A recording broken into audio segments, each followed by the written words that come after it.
Terima kasih Yang Mulia Bapak Ketua Komisi 13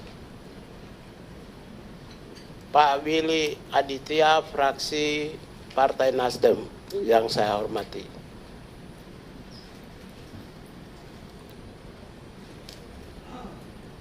Bapak Sugiat Santosa, SEM SP yang saya hormati, fraksi Gerindra. Bapak Andreas Hugo Parera, fraksi PDI Perjuangan NTT 1 yang saya hormati. Ibu Dewi Asmara, fraksi Golkar yang saya hormati, dan Pak Rinto Subekti, fraksi Demokrat yang saya hormati, yang saya muliakan, saya banggakan, dan saya hormati. Saya hormat, betul-betul hormat. Karena saya ini aktivis ya. Sebelum saya sapa Bapak Ibu sekalian, saya ini aktivis HAM. HAM itu di ujung daripada pandangan dan jangkauan DPR RI yang terhormat. Mungkin tidak ada imajinasi HAM di dalam DPR selama saya bergulat sebagai aktivis hak asasi manusia. Dan baru ada imajinasi dalam memori pimpinan anggota DPR yang terhormat. Yang saya hormati para anggota DPR Komisi 13 dari fraksi Golkar, PDI Perjuangan, fraksi Nasdem, fraksi PKS. Saya lebih kenal fraksi PKS ya, karena kita sama-sama selama ini oposisi. Ya. Dan dari fraksi PAN ya, kalau saya tidak sebut mohon izin dan mohon dimaafkan. Selain fraksi PAN, Demokrat, terus apa lagi? Gerindra, fraksi PKB yang saya hormati dan saya muliakan semua. Terima kasih kepada Tuhan Yang Maha Esa, Yang Maha Pencipta langit dan bumi. Kebetulan hari ini bagi agama saya hari penutupan keagungan penghormatan kepada Tuhan. Ya, bulan Maria. Hari ini juga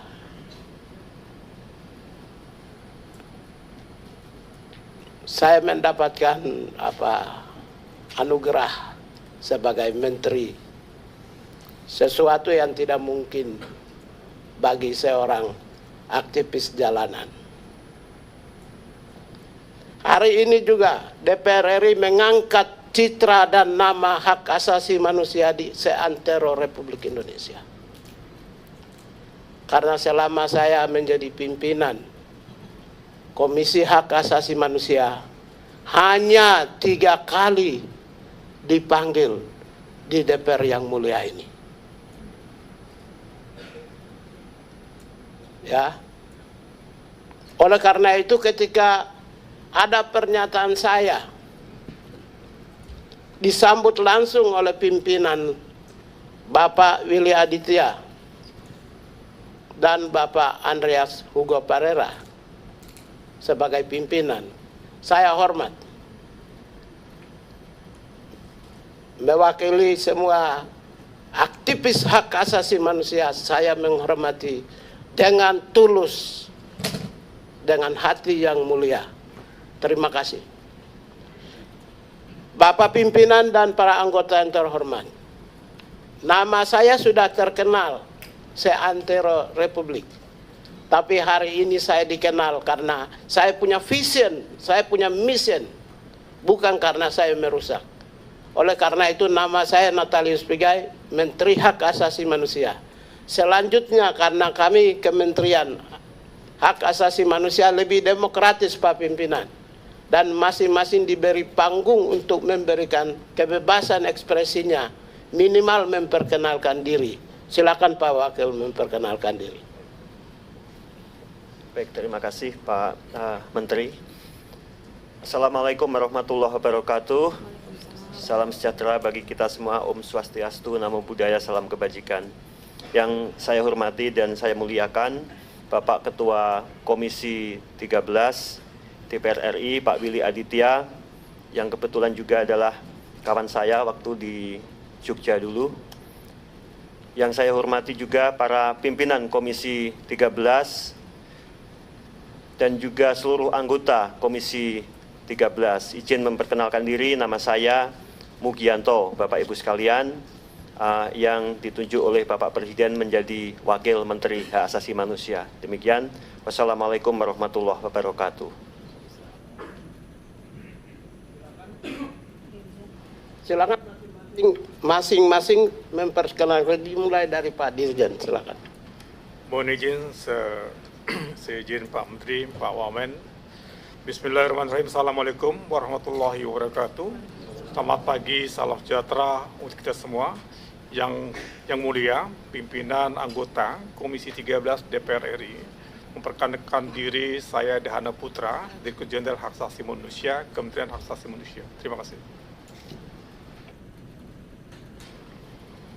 Mohon izin Pak Menteri, Pak Wamen dan Pak Dirjen HAM, kami memperkenalkan diri, kami Novita Ilmaris, Sekretaris Direktorat Jenderal Hak Asasi Manusia. Terima kasih.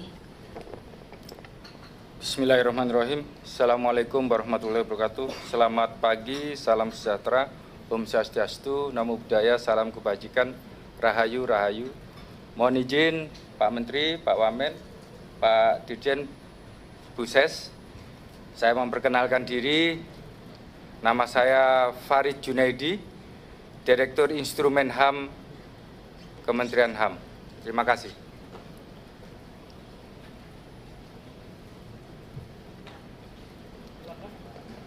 Baik, mohon izin Bapak Menteri, Bapak Wamen, Bapak Dirjen, dan seluruh PIMTI yang saya hormati dan saya muliakan, Bapak Ketua Komisi 13 dan juga para pimpinan serta seluruh anggota Komisi 13 DPR RI.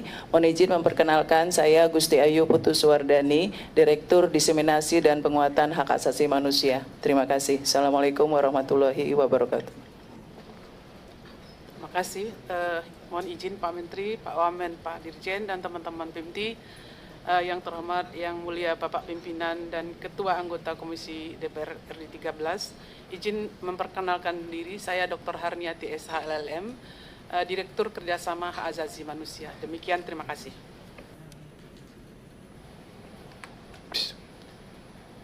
Mohon izin Pak Menteri, Bapak Wamen, Bapak Dirjen, teman-teman PIMTI.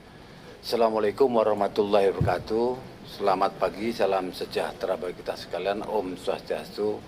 Mohon izin memperkenalkan, nama saya Faisal Ali, Direktur Pelayanan Komunikasi Hak Asasi Manusia. Terima kasih. Assalamualaikum warahmatullahi wabarakatuh. Bismillahirrahmanirrahim. Mohon izin Bapak Menteri, Bapak Wamen, Bapak Dirjen, yang saya hormati dan sama-sama kita banggakan, pimpinan Komisi 13 DPR RI. Izin memperkenalkan diri, saya Eko Budianto, saat ini menjabat sebagai Direktur Sistem dan Teknologi Informasi pada Direktorat Jenderal Hak Asasi Manusia. Assalamualaikum warahmatullahi wabarakatuh.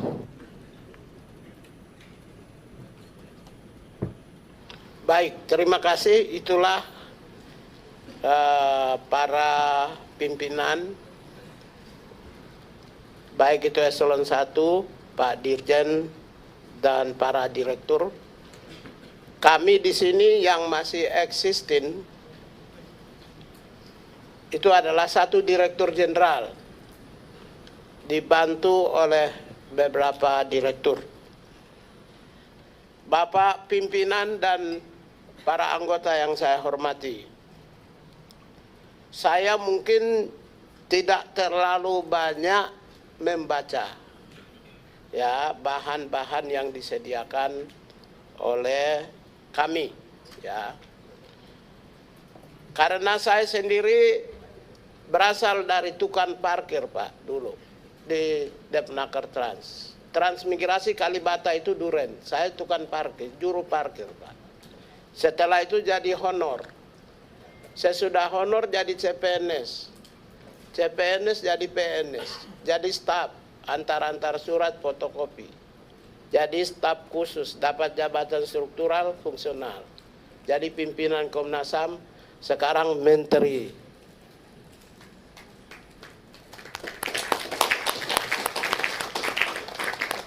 Oleh karena itu penataan organisasi, kelembagaan, saya sudah pasti punya pengalaman. Waktu dari transmigrasi gabungan dengan kependudukan. Transmigrasi gabung dengan Depnaker. Naker Trans. Pembentukan BNP 2 TKI. BNSP malah saya staf juru ketiknya Pak Mujiman, Kepala BNP.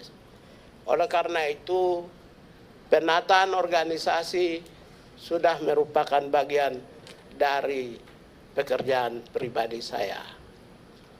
Bapak pimpinan dan para anggota yang saya muliakan, saya banggakan dan saya hormati. Seperti yang Bapak-bapak ketahui, bahwa Bapak Presiden Republik Indonesia Prabowo Subianto melantik, memberi amanah kepada kami atas nama negara sebagai menteri pada tanggal 21 Oktober. Selain saya juga diberikan amanah kepada Bapak Pak Mugianto sebagai Wakil Menteri Hak Asasi Manusia. Mungkin Bapak pimpinan yang saya muliakan, kami dua bukan siapa-siapa. Saya aktivis hak asasi manusia jalanan, Pak. Ya, kemudian kerja di LSM, NGO, lalu masuk pimpinan Komnas HAM, sekarang Komnas HAM. Demikian pula Saudara Wakil Menteri, juga aktivis di lapangan, Pak. Dari lapangan langsung masuk di singgasana kekuasaan yang namanya Menteri. Kalau Bapak melihat semua menteri, kami dualah yang berasal dari lapangan. Mohon izin. Oleh karena itu, kalau persoalan hak asasi manusia, sudah pasti kami memahami, kami memiliki kompetensi, skills, knowledge, dan juga attitude.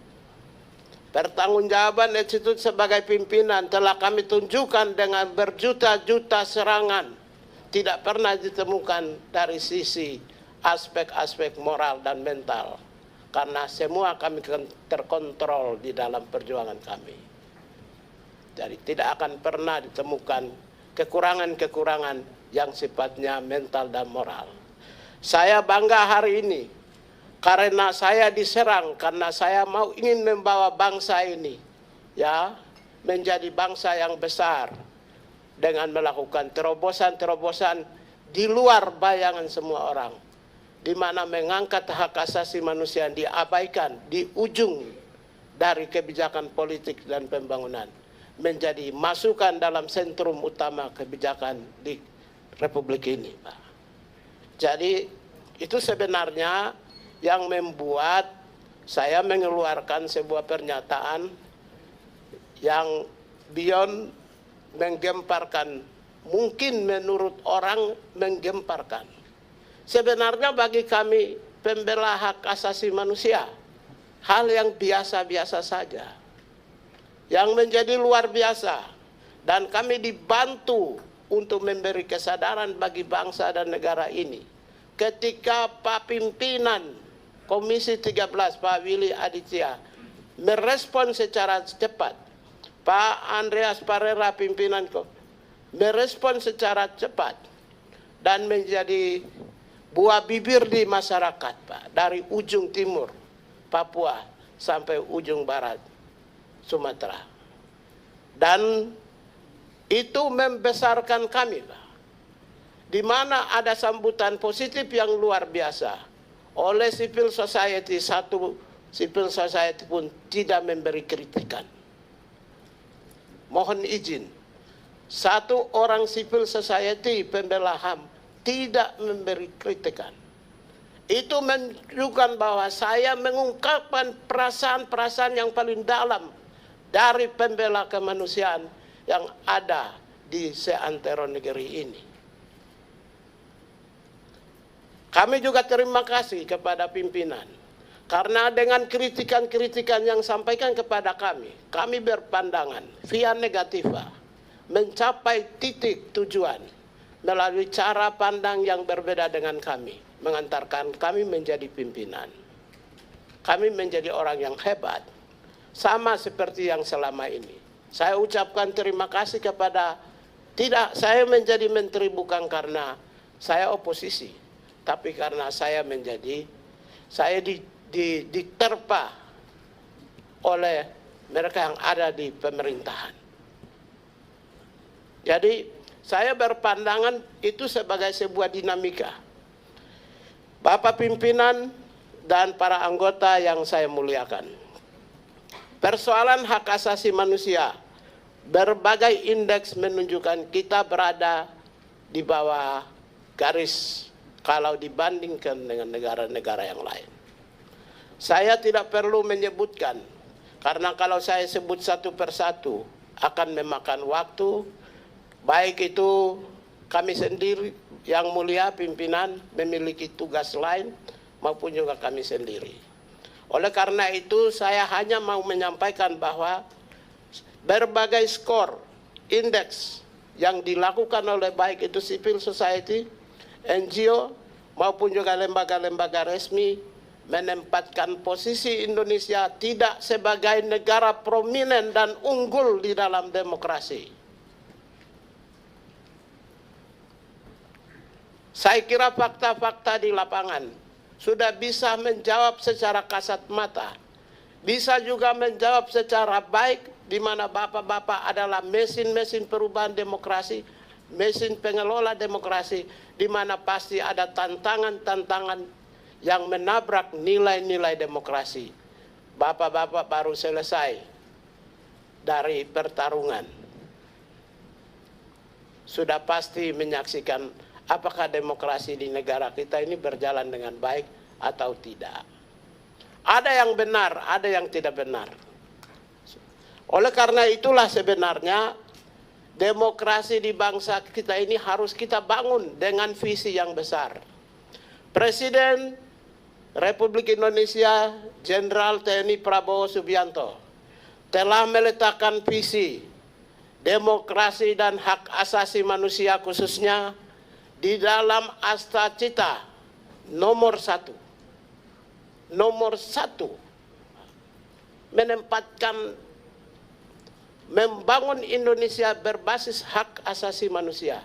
Membangun di Indonesia berbasis hak asasi manusia itu holistik, tidak gradual, tidak kasuistik, tapi membangun Indonesia hak asasi manusia adalah holistik. Human right mainstreaming. Artinya apa? Sebagaimana yang Bapak pimpinan sampaikan bahwa berbicara tentang hak asasi manusia adalah berbicara tentang seluruh aspek kehidupan. Sejak orang dilahirkan, seorang manusia dilahirkan, dia bernapas sampai dengan ketika dia masuk di liang kubur adalah menyangkut tidak terlepas dari aspek hak asasi manusia. Oleh karena itu saya tidak perlu menjelaskan tentang posisi Indonesia seperti apa dari sisi berbagai penilaian-penilaian yang ada.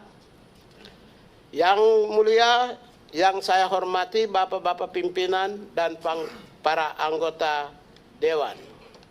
Saya hanya ingin menyampaikan untuk membangun hak asasi manusia, terutama dari sebagai Kementerian HAM adalah Kementerian Pembangunan Hak Asasi Manusia. Itu yang perlu harus tahu. Berbeda dengan Komisi Hak Asasi Manusia. Komisi Hak Asasi Manusia berdiri di atas landasan konstitusi internasional dan amanat Paris, prinsip Paris, yang mewajibkan semua negara harus membentuk hak asasi manusia agar memastikan kebijakan-kebijakan pemerintah berjalan secara baik dan benar sesuai koridor HAM. Jadi Komisi Hak Asasi Manusia mengawasi pembangunan HAM. Saya sebagai pimpinan dan kementerian melaksanakan pembangunan HAM. Melaksanakan pembangunan HAM itu apa? Pembangunan fisik dan non-fisik. Pembangunan fisik dan non-fisik. Kami adalah pembangunan, maka kami mendorong akselerasi seluruh kebijakan mulai dari program sampai dengan pelaksanaan. Kami harus ikut turut serta agar kebijakan-kebijakan pemerintah secara keseluruhan tidak menabrak atau berjalan di atas koridor hak asasi manusia. Salah satu contoh-contoh yang ingin saya sampaikan. Kami menerima pengaduan kasus, tidak mungkin kementerian akan melakukan proses karena kami tidak akan bisa mendatangi peradilan. Kami memahami posisi kami adalah lembaga eksekutif.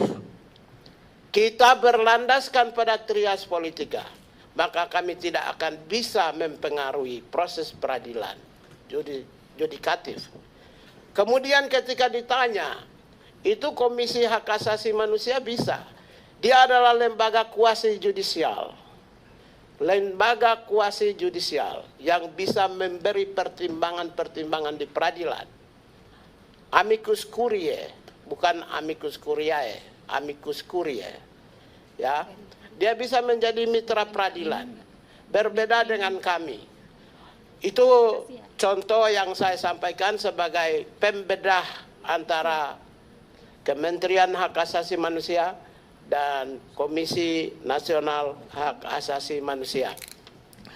Kami juga selain melakukan pembangunan hak asasi manusia, maka kami juga ikut mendorong agar seluruh kebijakan, baik itu pendidikan, kesehatan, ekonomi, sandan, pangan, papan, bisa berjalan secara baik dan benar. Kami bukan pengawas, tapi kami adalah bagian yang ikut serta agar memberi masukan-masukan kepada seluruh sektor agar seluruh pembangunan berbasis pada nilai-nilai HAM. Adapun 3 tugas sesuai dengan Perserikatan Bangsa. Di preambul pertama itu menegaskan ada tugas utama pemerintah. Yang pertama adalah pemerintah wajib menghormati hak asasi warga negara. Right to respect to respect ya on human right. Jadi pemerintah itu diwajibkan untuk menghormati hak asasi manusia. Siapa pemerintah? Yaitu kementerian. Siapa pemerintah? Yaitu kementerian dan lembaga dan pemerintah daerah. Diwajibkan, obligation to respect. Jadi kami ini diberi kewajiban, Pak. Yang kedua, pemerintah memiliki kewajiban untuk melindungi hak asasi manusia. Obligation to protect. Jadi yang memastikan adanya perlindungan HAM bagi semua warga negara Indonesia adalah kami. Yang ketiga adalah pemerintah memiliki kewajiban untuk memenuhi kebutuhan hak asasi manusia. Ini bagian yang ketiga disampaikan oleh pimpinan Pak Willy Aditya yang memiliki naluri pikiran yang jauh dan memahami lebih luas seperti samudera persoalan hak asasi manusia. Pemenuhan kebutuhan HAM adalah merupakan kewajiban pemerintah. Sandan, pangan, papan, pendidikan, kesehatan, ekonomi, baik itu pekerjaan-pekerjaan rutin pemerintah maupun juga pekerjaan-pekerjaan prioritas pemerintah. Oleh karena itulah, maka ketika orang bertanya, busung lapar, siapa yang bertanggung jawab? Pemerintah. Ketika orang tanya ada buta huruf, siapa yang bertanggung jawab? Pemerintah. Tidak pernah kalau ada busung lapar, Mereka bertanya, orang tuanya yang bertanggung jawab. Nggak ada pemerintah yang harus bertanggung jawab.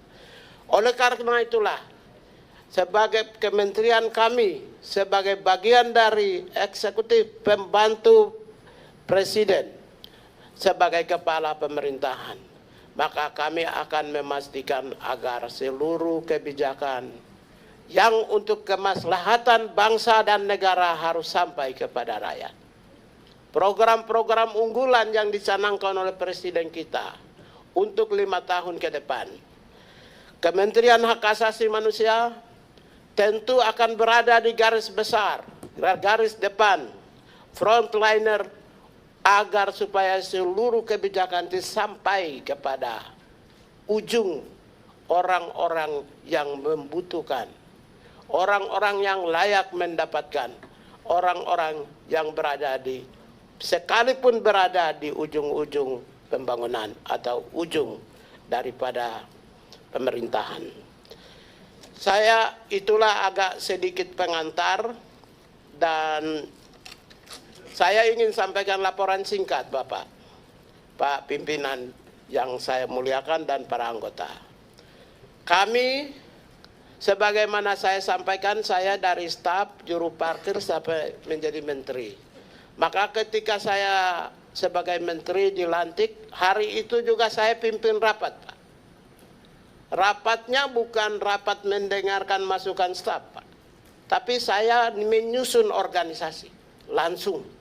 Jadi tidak seperti biasa, dengar dulu unit ini apa, enggak. Saya langsung pimpin, langsung bikin, silakan mereka rancangan yang mereka siap, saya langsung susun, coret ini masukan, coret ini masukan, saya susun lagi masukan kata, Pak. Jadi saya memang sebagai staf, itu pekerjaan saya.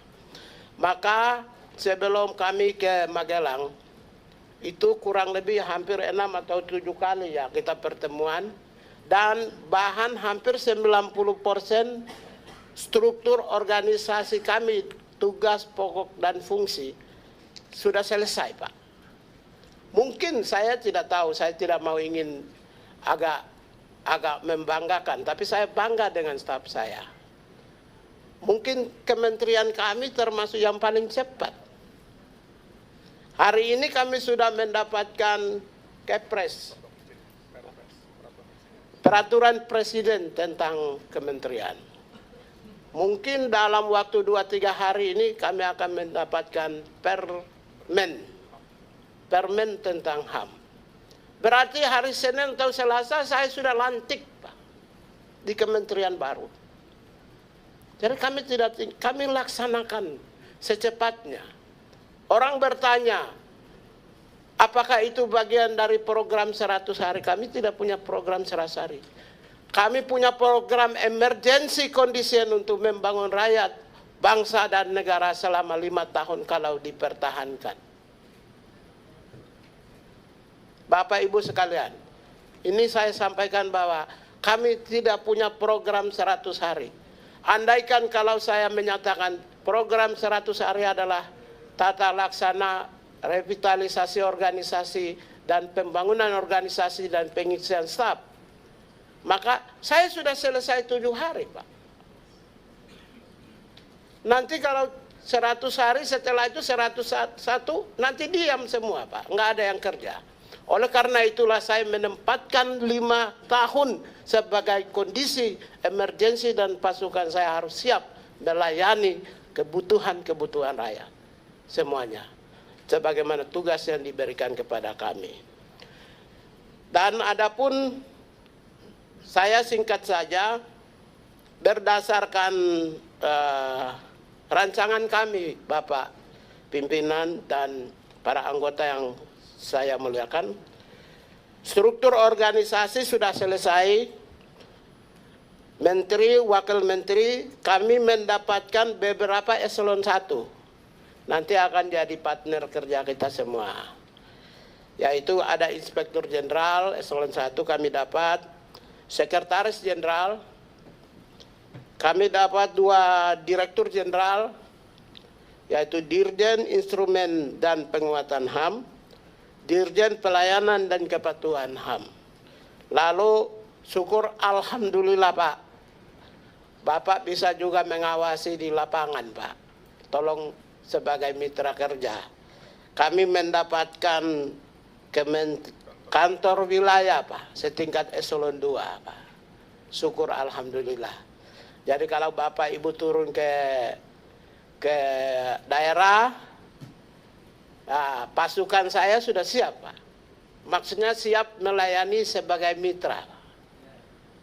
Kapan saja bisa memerintahkan pasukan saya tanpa tidak perlu komunikasi dengan kementerian, karena Bapak dengan kami kementerian adalah mitra yang tidak bisa dipisah-pisahkan.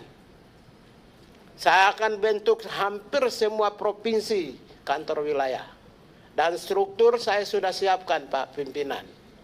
Lagi-lagi semuanya, mungkin kami ini, saya pertama dipanggil ke Kartanegara, orang pertama yang dipanggil. Orang pertama yang digebukin publik. Orang pertama yang diundang di DPR di sini. Orang pertama juga yang selesaikan struktur dan tatanan organisasi, termasuk struktur dan tatanan organisasi wilayah. Cocok. Cukup Pak Menteri? Saya kira cukup. Terus kemudian selanjutnya saya sampaikan mengapa kami membutuhkan dukungan. Setelah saya hitung kekuatan personil saya, yang ada sekarang 188 staf Pak. Dengan adanya struktur baru, saya membutuhkan 2.544 staf. 2.544 staf. Dari 2.544 staf ini, hanya dari dukungan gajinya berapa kita? Hah?